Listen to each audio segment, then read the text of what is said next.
Questão da Petrobras para o cargo de técnico de manutenção júnior, caldeiraria. Prova que foi realizada em 2012, prova de número 42. Questão 42. Em um aço carbono contendo 0,60% de carbono, a fração de perlita na mistura ou na microestrutura é aproximadamente A, 0,45%, B, 0,55%, C, 0,65%, D, 0,75% e 0,85%. Os dados que nos foram fornecidos foi um aço com 0,60% de carbono e ele pede a fração de perlita. Lembrando que perlita é a ferrita mais cementita, também chamado de ferro alfa mais carbeto de ferro.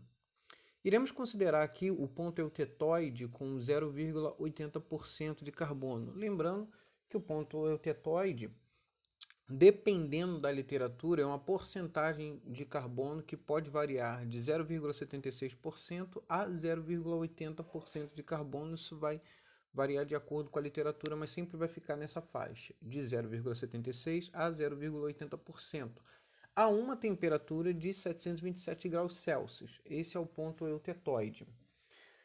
E iremos considerar a ferrita alfa com 0,022% de carbono.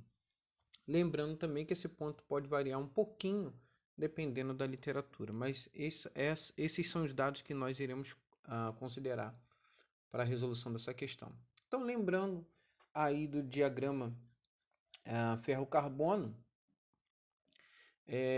eu destaquei aí em azul justamente a porcentagem que ele determina que esse aço tem, que é uma porcentagem de 0,60% de carbono.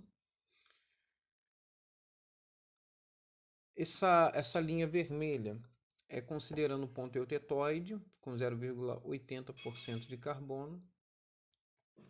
E a linha verde, justamente a quantidade de ferrita, 0,022% de carbono. Então, fazendo a utilização da regra da alavanca, né? Observação que perlita é igual a ferrita mais cementita.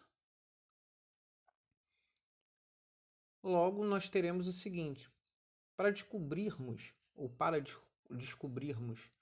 a quantidade de perlita nessa microestrutura, 0,6, que é a porcentagem de carbono que esse aço tem, menos a quantidade de ferrita, que é 0,022, dividido pelo ponto eutetoide, que é 0,80, menos a quantidade de ferrita, 0,022. Com isso, nós teremos aí uma porcentagem de perlita nessa microestrutura de aproximadamente 75%, o que nos leva à alternativa D como correta.